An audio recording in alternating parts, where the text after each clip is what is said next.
All right.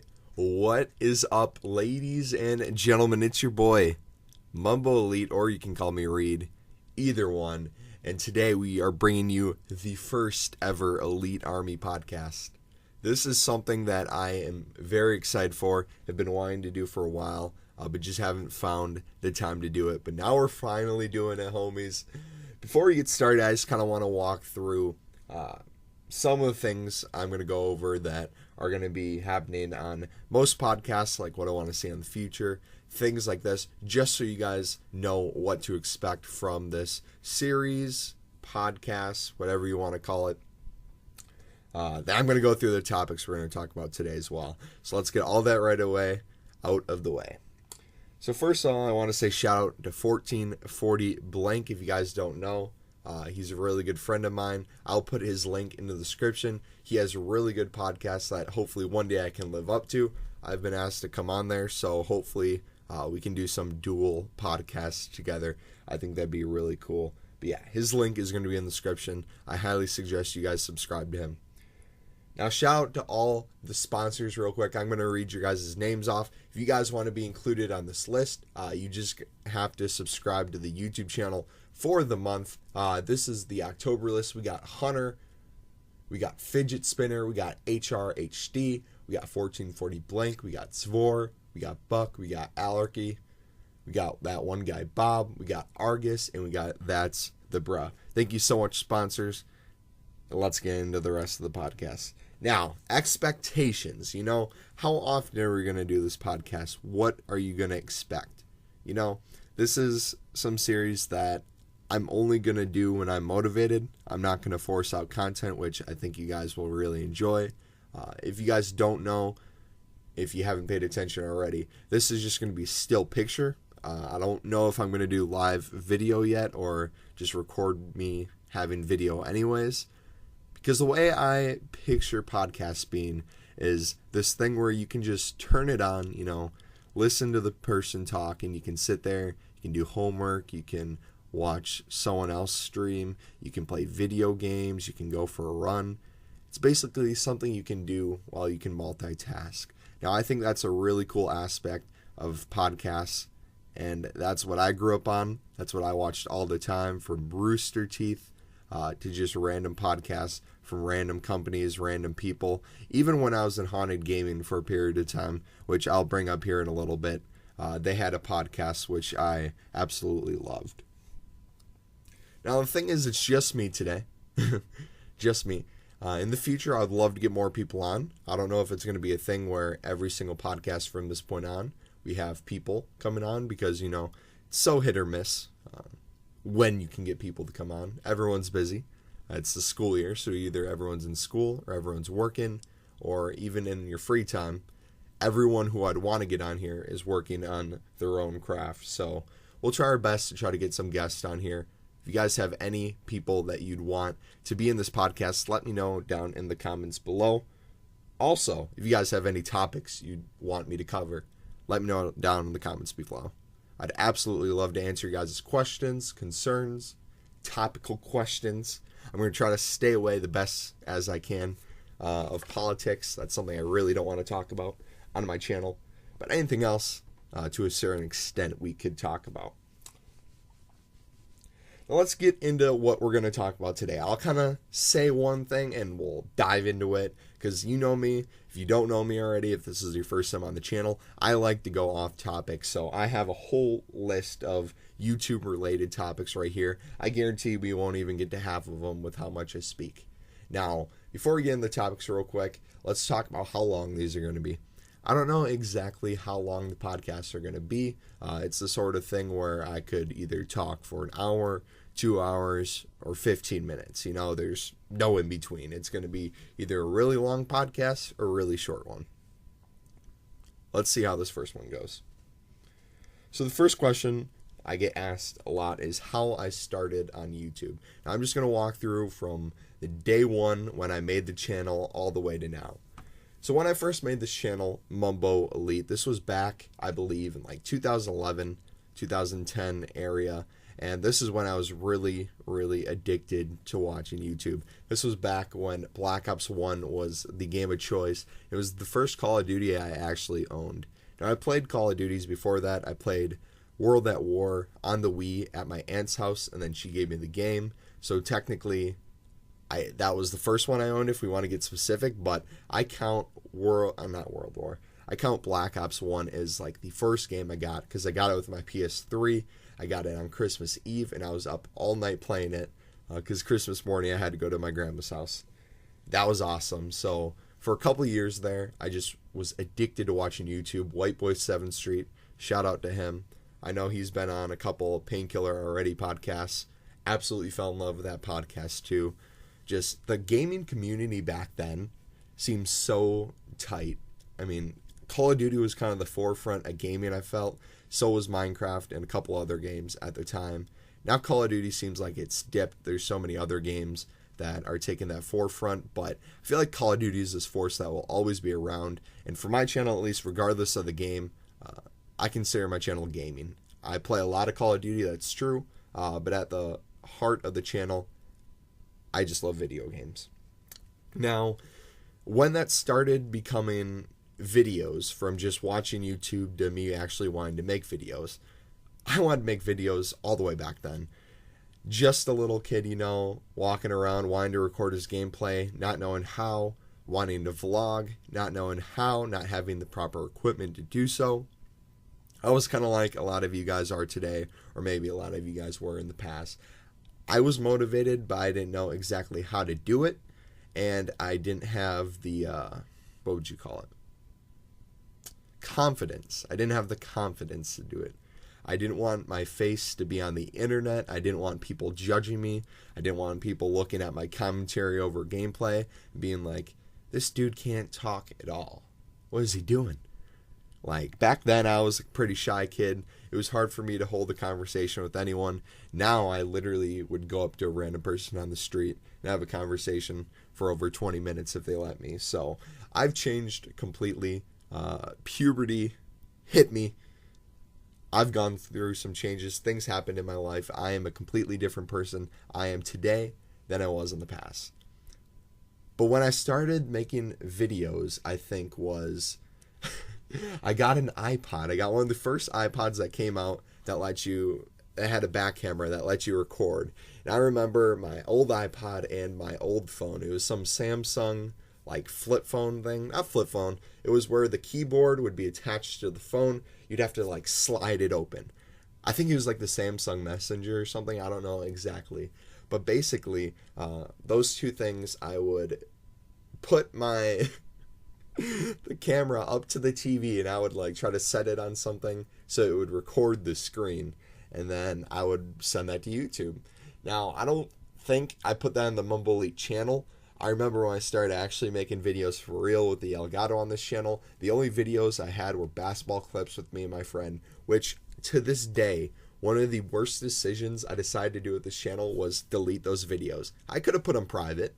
There was like 2 or 3 basketball videos that were cool trick shots. I could have left those on the channel for you guys to see, but I decided when I started this channel, no, I want it to be fresh content with Call of Duty, nothing else. Oh, and I don't have the recordings anywhere.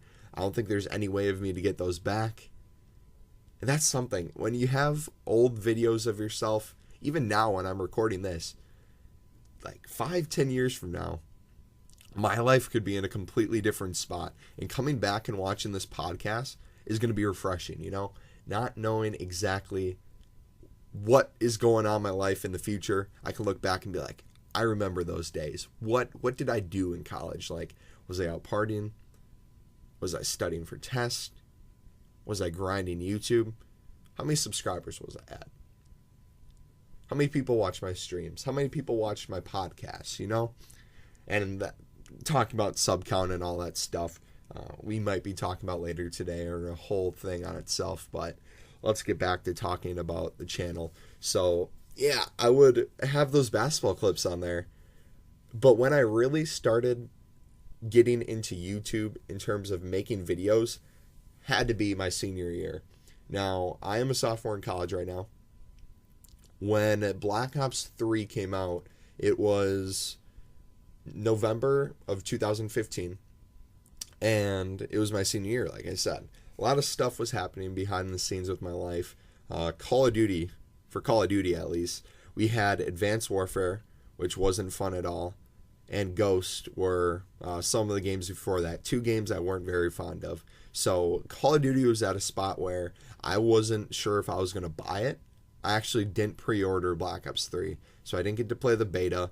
I wasn't a YouTuber, so I didn't care about making videos or live streams. Like, live streaming was foreign to me. I had no idea what that was, which is crazy. But yeah, my life was in a completely different spot. I wanted to be a YouTuber, and I actually started making YouTube videos on a different channel. Let's talk about that real quick. So from like 2012, I'd say, to 2015, I was really big into FIFA. I still am. If anyone ever in real life, not online, because online's a little different the way games work, and connection is a big thing of FIFA. If you guys ever see me in person and you have either an Xbox or PlayStation, you guys have a FIFA game, feel free to challenge me in it. I know at school, I always do that whenever I go by my friends' dorms, rooms. I always challenge them in FIFA. When I'm at my friend's house back home, we always play each other in FIFA. Just kind of one of those things. You can do it with any sports game.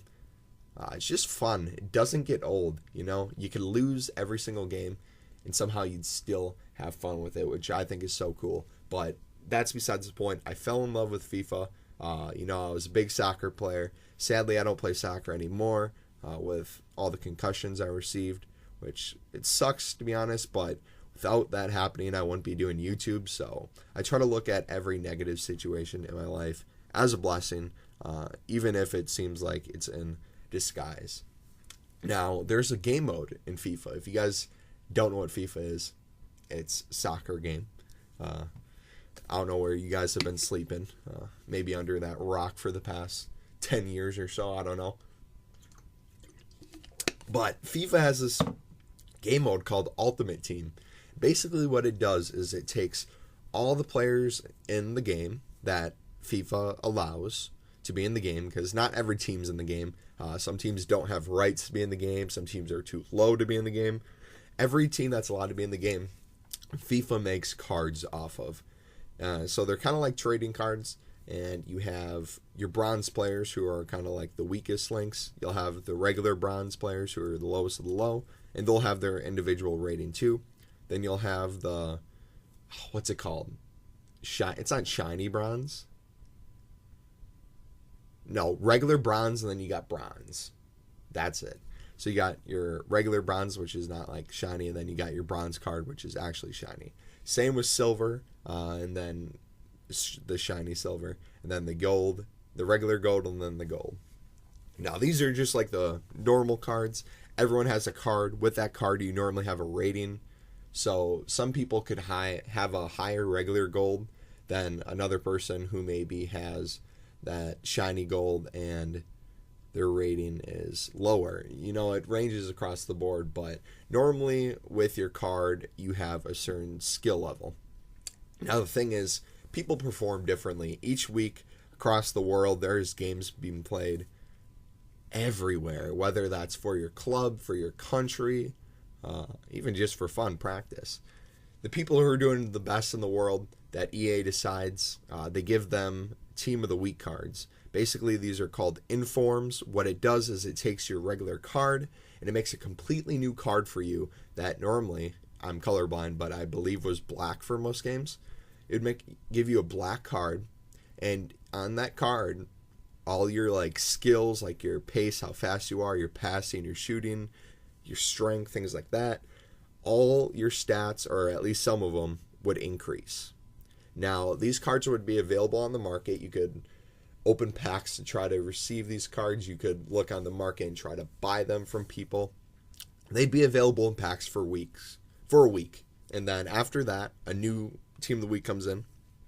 And basically, there's a limited amount of that cards on the market. Now, with supply and demand, obviously, with less cards available, the price is going to go up. So I fell in love with the idea of, if I wanted something, what I would do is I would buy these inform cards and I would just hold on to them. And then I would sell them for profit later. And this idea just like grasped me. It hit me. It was something I was addicted to. And I did that for every FIFA game from FIFA 12, FIFA 13, all the way to FIFA 16. I became addicted to Ultimate Team. And I actually made a YouTube channel. It's called 8ReidMan8 if you want to check it out. I'm not going to link in the description, but if you guys know how to spell my name, you guys can look at some of those videos. That's when I actually started commentating, and I actually, believe it or not, had some girls that I was talking to at the time really enjoy it. I had, I think, 10 subscribers at the most, 50 views on a video at the most. It was like my best video, I should say, in my first episode of my trading series, but I fell in love with it, man, and people actually enjoyed it from my school. But then Black Ops 3 came out. That's a whole nother beast. Now, when Black Ops 3 came out, I remember I was in physics class the day it came out. And one of my friends, he told me, he's like, hey, Reid, Black Ops 3 comes out today. You want to watch the race? And if you guys don't know what the race is, it's basically a bunch of YouTubers are trying to get to max prestige as fast as they can. So they normally get a team of people together. And so someone is always playing at any given point or time, which is absolutely fantastic if you ask me. It's a great concept. It gives you something to watch for like the first week at least. At any given time, it could be like 2 in the morning. You'd be like, oh, I wonder how the race is doing right now. You can see how they're doing. You know, you can race against them yourself until you get tired and realize you need a full team of people to get even close to where these guys are at. Besides the fact that they're all world class at the game as well. But I wasn't sure, you know, Black Ops 3 was still not boots on the ground. I wasn't sure if I wanted to waste $60 on the game, but the second I heard it was out that day, I bought it. Like, it's Call of Duty. I had to. No matter if it was boots on the ground or not, I had to support it. And that was one of the best decisions I think I made in my life. The day I bought it was the day I fell in love. And honestly, it was one of the best Call of Duties I've ever purchased. It's hands down one of the most games I've put the most playtime in terms of zombies and multiplayer. I've played so much. I'm level, I think right now, 640. And when the game first came out, they didn't have Master Prestige. You got to remember, level 1000 in Master Prestige. They had it so you could get max Prestige, but you didn't have that level 1000 grind. I don't remember exactly when it came out, but I remember I was grinding from day one. Day one when the game came out, and I started making YouTube videos off of it. I think one of my first ones was just a Purifier kill feed. I think I got 4 or 5 kills with the Purifier. A Nuketown, I thought it was absolutely phenomenal. Put it on YouTube for my friends to see. Then some other people saw it too that weren't my friends and like left comments on the video. And I just did it for them, to be honest. I did it for my friends. I wasn't looking to get views on YouTube, get subscribers, grow. It was just a platform to share my work with someone else. And I feel like that's YouTube at the end of the day, Twitter at the end of the day, Instagram, all these social media platforms that you see. You'll see people hop from platform to platform. And with the fan base, with people that want to see your work, it works, man. It's something that's really cool, and I think is one of the best things about social media is anybody can put their craft, what they think is the best of the best that they can do on the internet at any point in time. You could sit there, you could find something that you like from each person on the internet and be busy with content all day. There's stuff there, there's live streamers, and live stream is actually what really started to grow my channel. But let's do a timeline of how I got to where I am today. So I started making YouTube videos, and off that I did a commentary here or there. I didn't take it too serious though. I'd make, I think, a couple of videos a month. If you guys want to go back and track all this, you can. I'd make a couple of videos a month, just like commentaries, gameplay, maybe sometimes like competitive with my friends. And then I would take like a month break. I'd be like, you know what, I just want to play Call of Duty. I don't want to focus on making videos. It wasn't fun anymore. I wasn't making it for my friends. I was just making videos to make videos because I saw other people making them. And I really felt like I didn't have a purpose. Nobody was commenting. No one was liking them. It'd get a couple views, but I think it was just me and my friends. And I just wasn't having fun with it. But I had fun playing Call of Duty. So I just played Call of Duty, didn't upload videos. Then every like 2 months or so, I'd make a video saying I'm back. It'd be a commentary being like, yo, I've been working a lot. I've been working out. I've been busy with school, but I'm back. I'm going to make videos. I'd make a couple, then I'd take another month off. And, you know, if it's the start of your channel, I feel like if you're looking to grow, that's okay. If you aren't passionate about the content you're making, if you don't feel like it's good, and like looking back at the content, I don't think it was good content. But it was crucial. It was essential to where I am today. I had to take those stepping stones. I see a lot of people start off their YouTube channel and think, I want to get 1 million subscribers. I want to do this. I want to do that. I want to hit these marks. I want to get this plaque from YouTube. I want to make money. I want to get donations. I want to get thousands of people watching me in live streams. And to those people, that's awesome that they have the initiative. But what I say to them is, where are you right now? And where do you hope to be? Like, how are you going to piece those together? There's the shout out thing in particular is where I think people use it too broadly. You know, I'm fine with shouting people out. I absolutely love shouting people out. If I feel like people deserve a shout out, I will give them a shout out. Now, the thing with shout outs is the more you shout people out, the more often you shout them out, the less meaning it has. Now, what I mean by that is if I shouted out every single person that came into my stream and told them to check out each other's channels, it would be a sub for sub fest. I mean, everyone makes content. That's fantastic. I'm not saying just because I don't shout you out, you don't have good content, or if no one shouts you out, you don't have good content. But if I asked for shout outs when I started my YouTube channel and people went to my channel, their first impression of me would not be a good one. Like, it wasn't good content. My commentary wasn't good. And my commentary nowadays isn't good, but it's drastically improved from when I was just starting out, when I was a senior in high school, which isn't that long ago.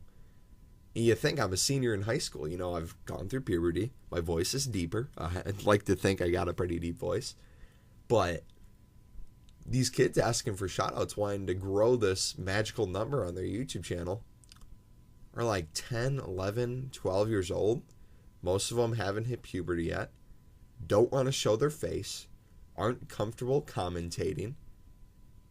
We'll put just a gameplay up, and it won't be some nuclear gameplay. It'll be a gameplay of them going like 5-20 on Nuketown. It's like, what's the point? What is the point of me shouting you out? The thing I think about for shoutouts and what makes someone worthy of a shout out or just want them to attract attention is you gotta stand out. To a certain extent, you can see someone doing something successful, someone being successful. You might want to formulate your plan. You might want to formulate your ideas around that. That's fantastic. That is smart. How many people in any aspect of your life, YouTubers, weightlifters, teachers, parents, friends, do you get motivated by watching them do something or their past experiences?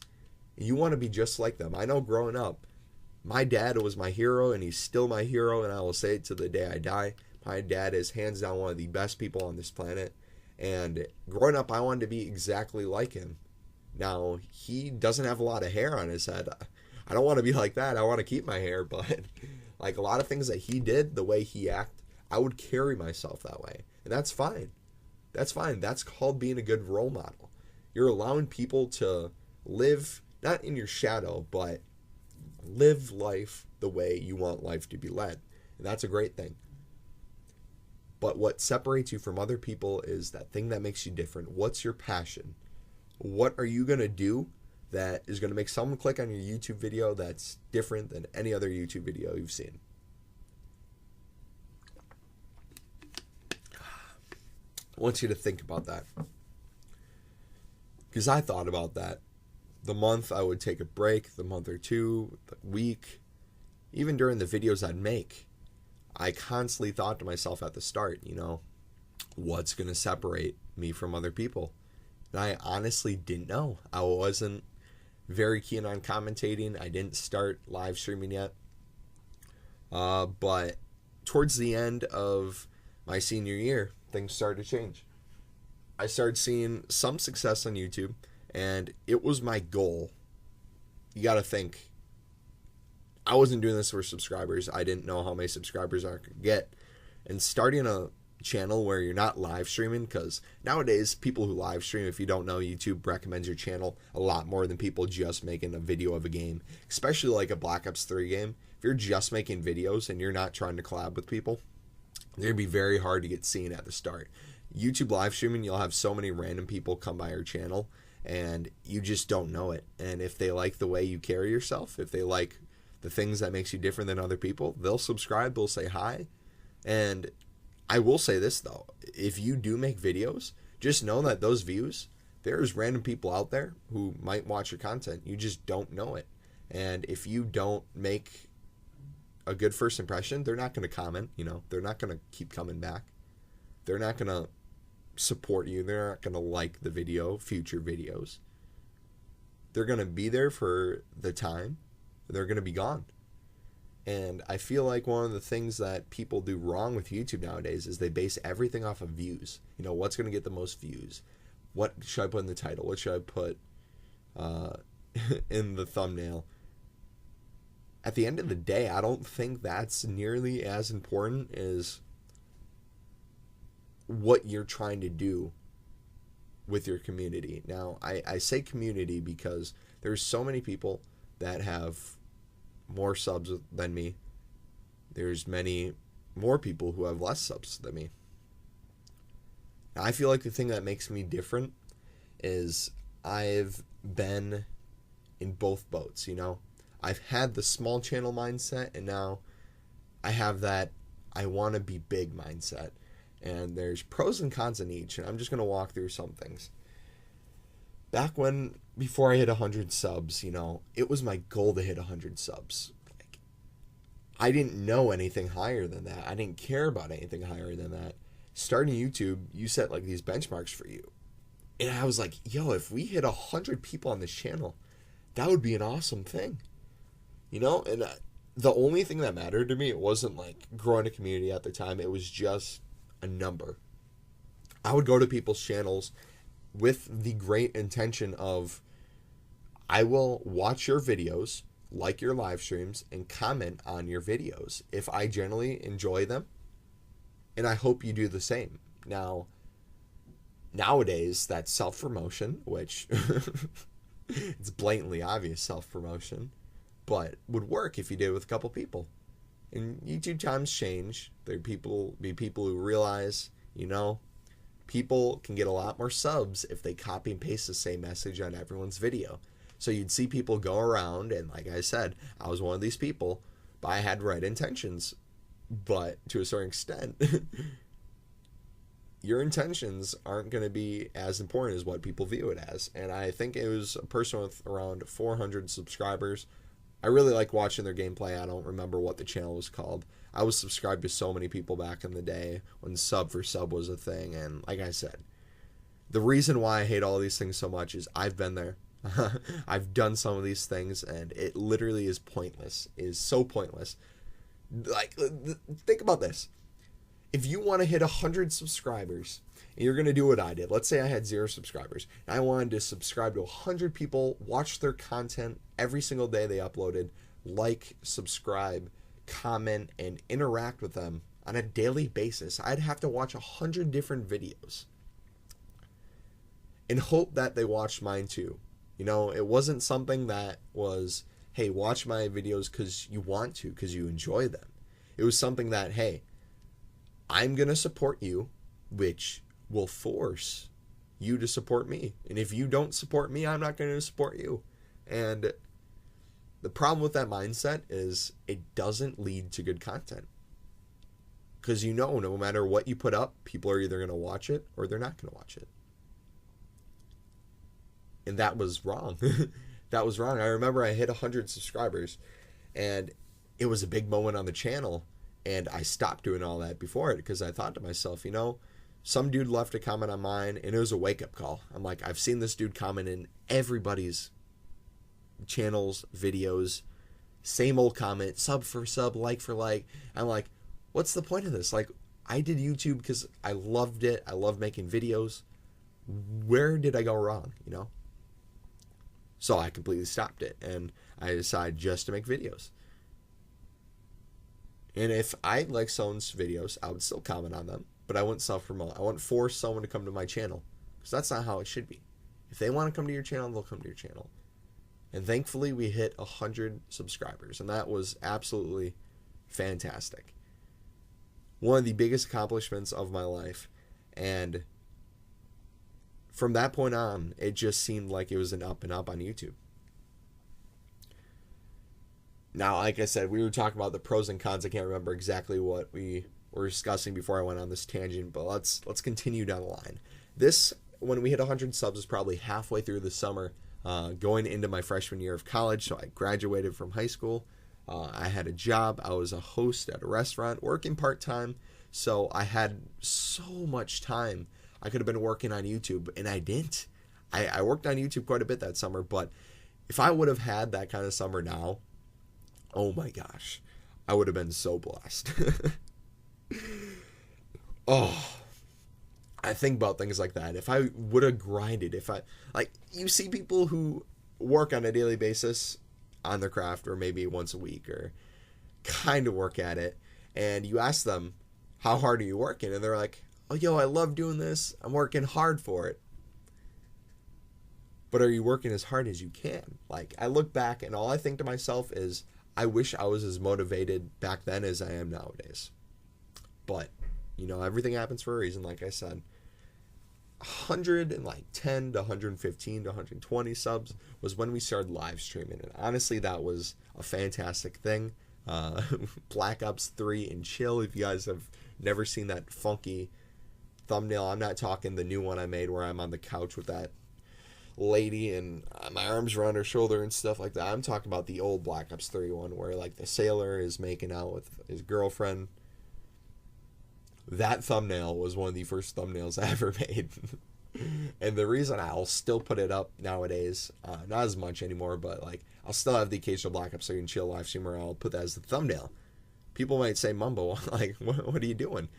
It's complete nostalgia. I look where I am now, not in terms of like a YouTube sub number, but like where I am as a person, where I am in my life, where I am with this community compared to back then. And it's just like two different worlds, you know, but that passion where it all started is still there. Like, I still have a passion for the Black Ops 3 game. It's been almost 3 years later. I'm still playing it, which is absolutely crazy. And that's the thing, is I love seeing those steps where you used to be, what's still the same, and where you are now.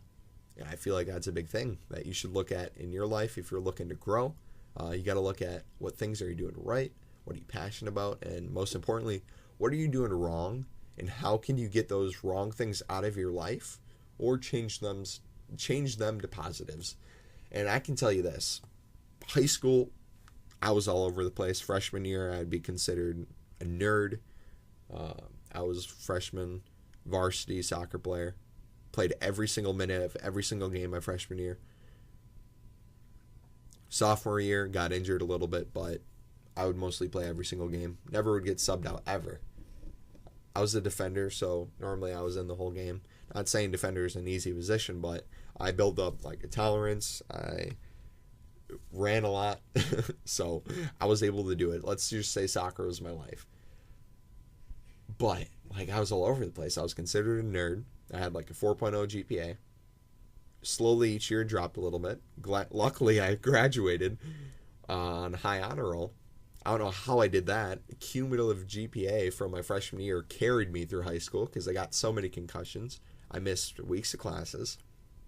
I missed exams. I got a 0 on an exam, and somehow I still got a good grade in the class. Like, it just blows my mind.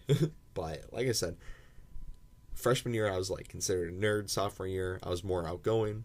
Junior year I just wanted to be a senior, but like I was considered, I don't know, a jock.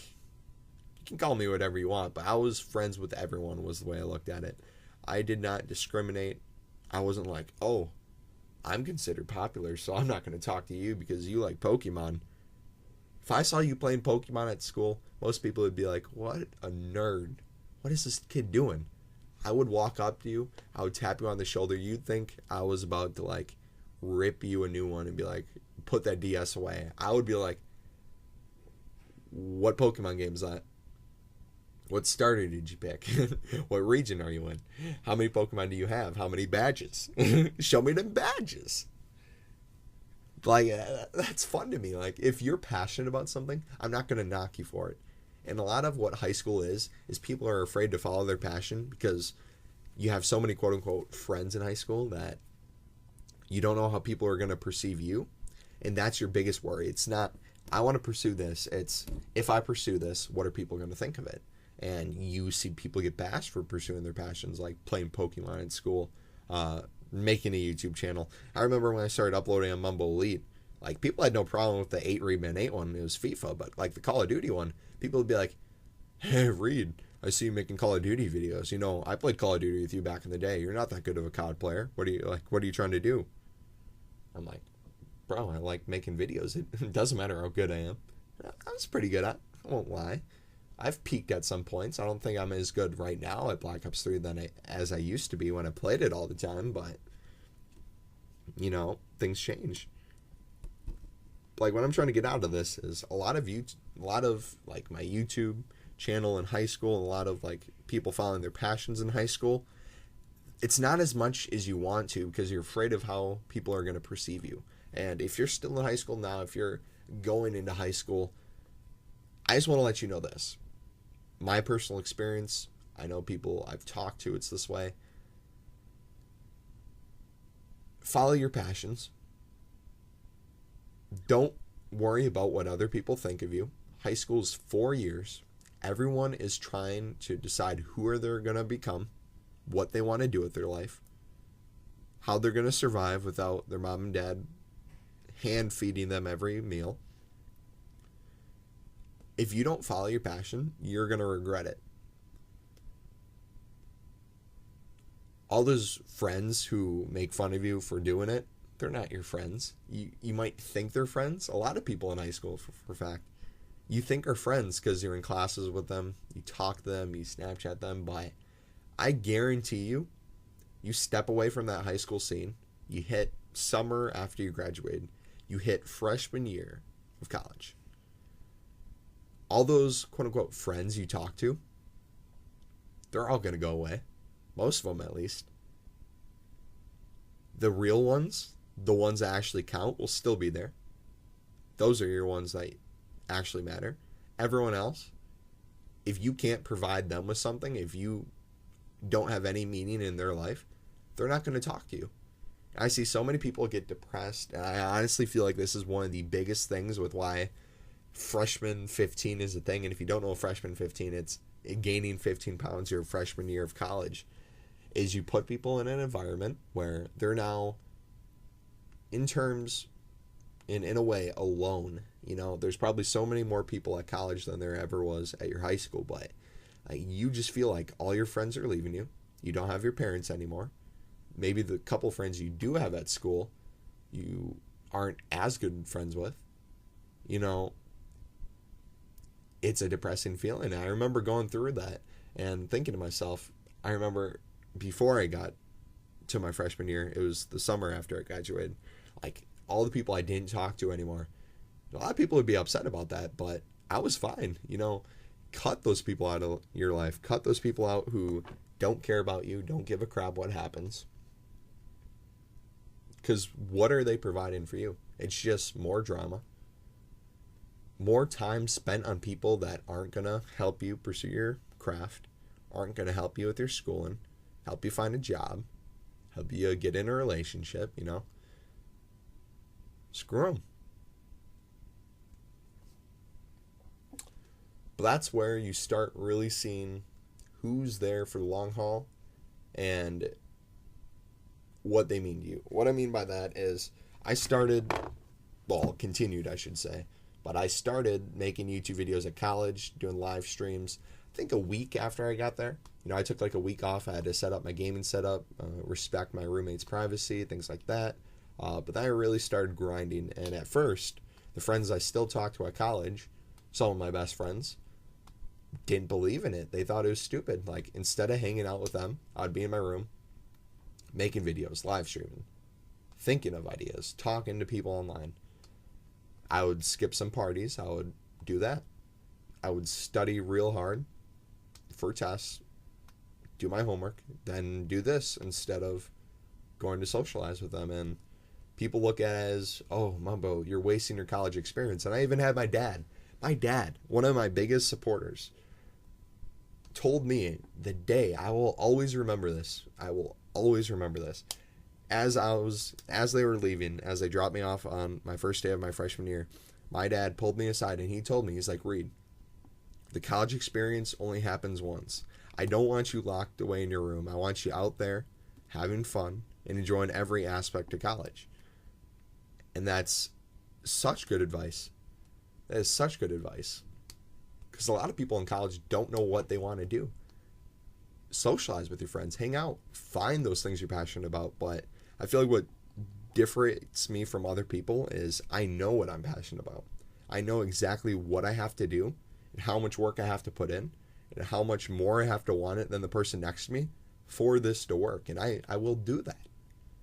So, like, I took his advice, but I followed my passion. So every single day I'd be in my room. And the way I looked at it is sleep is very important. I'm not going to tell you that you should lose sleep every single night. There's nights I'll get 8 to 10 hours of sleep, no problem. But some nights I'll get like 4. It all depends. If you really want something, sleep will be one of the first things to go. I remember each night I decided, you know what? If I work on getting video clips, if I get live stream moments during the day, during the evening, when it's late night, I can sit there at my computer, listen to some music, and edit all those together, make videos, connect with people on Twitter, Instagram, social medias, make connections, things like that. Like, you can do things that are time permitting. Like, I can't stream at 3 o'clock in the morning. Like, I would stream at like 9 at night to like midnight sometimes. I would get yelled at. My RA was right across the hall from me. Like, even now, I just feel bad. Like, I talk loudly. If someone's next to me in the dorms and they don't like it, that's going to be a fucking problem. But to a certain extent, like, is that the reason why you're not going to follow your passion? There's so many excuses people make that they're not going to follow their passion because it might upset other people, especially their parents. The parents might not like it. But at the end of the day, it's not up to your parents anymore. If you want to do it, you got to do it. I could have stopped YouTube at any time. I didn't make any money at the start. And I'm blessed with like donations and things nowadays, but it's not a sufficient amount of income. You don't know how much you're going to make. If I wanted a job, I would get a job that's going to pay me something per hour. And I'm going to know for sure what I'm getting. I could do YouTube for a month, not make $1 off AdSense. But if I motivate one person enough and they enjoy the streams enough where they want to donate me $1, that will do better than most videos, most streams. And people don't realize that. I feel like that's a big thing that is growing a community, which I'll talk about next. I'll talk about actually right now. But yeah, basically with YouTube, times have changed, live streaming has changed, channels have changed, games have changed. Everything is changing, but what doesn't change is how fans will interact with you if they enjoy you, if they enjoy your personality, if they enjoy the community. I see so many people base their channel off of one game, one specific aspect of a game, certain game modes, certain stream ideas, video ideas. If you're doing that just to get views, subscribers, I'm just going to let you know right now that there's going to be a point where that's not working for your channel. You're not going to get the views that you were once getting, the subs you were once getting, because that was me with zombies. I played a lot of multiplayer, but when I went to zombies, I was getting so many more subs, so many more views on my live streams, so many more people coming in. And it was crazy. I was getting raided left and right. And I loved zombies, but after I played it for a while, it was like one of those things where it just got repetitive. There wasn't new maps out yet. There wasn't like, I didn't know about custom zombies and things like that. It was weird. But if I wanted to play multiplayer, I would play multiplayer. I didn't care that there's less people in stream. Less people in stream meant I got to connect with them more. And I see so many people ask me, Mumbo, how should you grow your channel? How do you grow on YouTube? How do you keep people in your live streams? How do you get people to your live streams? What a lot of people don't know is when I started live streaming, it was at least a month before I got people in there. There might be an occasional person here or there self-promoting, but like even my friends, to my knowledge, didn't watch me. Like Drew, aka 2 Gaming, one of my biggest supporters, one of my best friends, he would be playing with me, so I know he wasn't watching, but he was in the game. It was one of those things that I just love streaming, though. The idea of anyone could come in at any point in time. But I wasn't getting anything from it. You know, you see so many people nowadays stream, and they're making thousands of dollars. They're having so many more people, and they're getting all these subs, all these sponsors. It's like, I want to be like that. But then again, like I talked about earlier, you got to work your way up to that, man. How are you going to change as a YouTuber? How are you going to improve to get to where you are, to where you want to be? And I decided from that point on that I was going to make my YouTube channel a community. I was going to focus on the relationships with people in the community over my gameplay, over the game I played, and over titles, streams, thumbnails, and what I wanted the views to be at. And by doing that, I found success. Starting out live stream, like I said, 120 subscribers. Any person that I came in, I gave them the time of day. If I saw them, say hi, or if even there was nobody there, I would act like there's people there. You can do it now. I've been recording this right now. It's 47 minutes into this podcast. I'm talking to myself. This would be weird at first, but I'm used to it. Live streaming got me used to it. If you start live streaming, I guarantee you, it'll let your commentary get better. If you just start talking, act like people are there. Yo, if anyone's there, how's it going? If you guys are enjoying the stream, let me know down in the comments. Love to talk to you guys. That's one of the first things I said. And then someone's like, yeah, I've been enjoying the live stream. Just kind of been watching, though, not really commenting. And I'm like, oh, that's cool. So how's your day going? And, I started talking to them. They asked me questions, too, and got to know a little bit about each other. Then they let their friend know about the channel. Then their friend wanted to play with us, so we'd play Call of Duty together. Then someone in game would be like, yo, you guys want to team up? Yo, you make YouTube videos? That's awesome.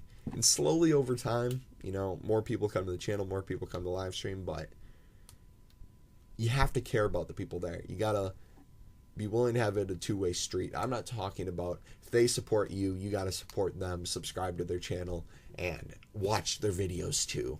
Because if we're doing that, let's be honest, let's say we're doing that. If I give every person who gave me the time of day, if I give them the time of day for watching their live streams, watching their videos, I would be subscribed to 5,000 plus people. That is not physically impossible to keep up with. Think about people of millions of subs. PewDiePie. If PewDiePie gave every single person who gave him the time of day, he would, it's not even possible. I don't think anybody in the world could do that. But when they're there, you can give them something to enjoy. You can put on a great live stream. You don't have to have the best gameplay. If you're interactive with them, which if you ask, I think I'd say about 8 out of 10 people, out of every 10 people you ask, 8 people will say they watch a streamer because of the personality. Now, the other 2 might say, I watch streams for the gameplay. I want to see them get this live, or I want to see them fail live, or I want to see them get a certain sub count. I've seen them get a lot of donations. I want to see them make these donations this stream. There's those people, but for the most part, the people who will come back stream after stream, they will like someone's personality. Now, I love live streaming so much that I've been saying this for the longest time, and if you've been in my stream, you've probably heard me say this. It doesn't matter if you're supporting me, if you're supporting one of my subscribers, if you're supporting another streamer, support someone. If you see them streaming and you enjoy their streams, like let's say, here's the thing people need to understand. people are subscribed to multiple people. And if you enjoy watching live streams, you probably enjoy watching someone else's live streams too. If they're live streaming at the same time, you might think to yourself, oh, you have this many subs, but only this many people in your stream. I'm subscribed to, I don't know, maybe close to 25, 30 channels. At any given point in time, when I'm streaming, there'll be 2, 3, 4, 5 people stream as well. I want to watch them, but I'm busy doing my stream. People who watch me want to watch them too. They're not always going to be in my stream, and a lot of people will get butthurt over that. Oh, you're choosing them over me. No, if you are supporting a streamer, if you're supporting a YouTuber, if you're supporting someone who you enjoy watching and it's a passion of theirs, do it. Without a doubt, do it. It doesn't hurt me in the slightest. I actually love it. I love motivating you guys, and that goes with streaming too. If you guys want to start becoming a YouTuber, streaming, making YouTube videos, let me know.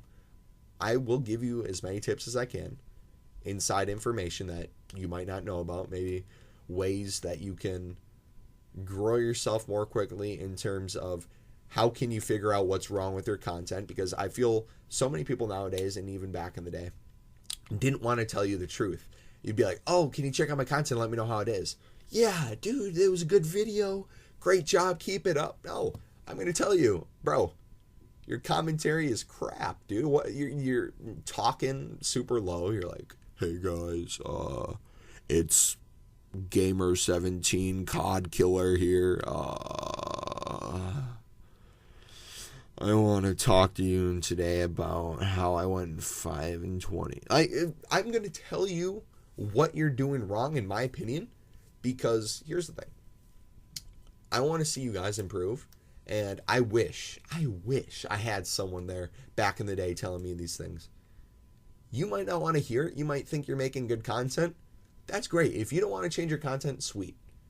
If you're happy with where you're at, that's fantastic. But if you are coming to me, if you're looking to grow in any aspect of YouTube, your life, there are going to be things that you have to change. Those negative things that I've been talking about a lot this podcast, you're going to have to make either positive, or you're going to have to cut them out of your life. That's how you grow. That's how you surround yourself with good people. People who want to see you succeed. You can surround yourself with people who don't give a shit about life, do whatever they want to do on a daily basis, don't give a crap about anybody. That's great. You're going to turn into them. But if you surround yourself with people who are motivated, want to pursue their craft, you're going to go places. Now, this has been 52 minutes, guys. I could keep talking forever, but I think we're going to end the podcast number 1 here. If you guys did enjoy, feel free to smack the like button. If you got people that you think you'd want to see on this podcast, let me know. We'll try to link up with them. This is a two-way street. I don't want it to be my podcast. I would call it the Mumbo podcast or some shit like that. This is the Elite Army podcast. From this point to the next one, to the one after that, to the last one we do, we're going to see growth. Views might go up and down, but as a person, as me, and as the viewers, you guys are going to grow in some way. So whatever goals you're working on now, I want you to start thinking of some things. Whatever it is. Take a minute right now. I'm going to take a drink of water and think about what it is you're pursuing.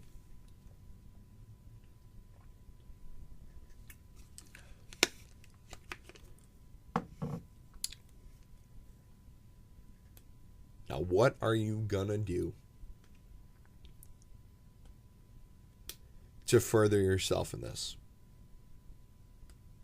What steps are you going to take to get from where you are right now to where you want to be? If you need help, I'll help you out, but I hope this podcast has opened your mind to what is important, what's not important. If you're going through some things, whether you're in high school, not in high school yet, college, you're 80, I don't know. Think about these things. Let me know down in the comments if you want what your goal is. It's been your boy Mumbo, and I will see you guys next time. Peace.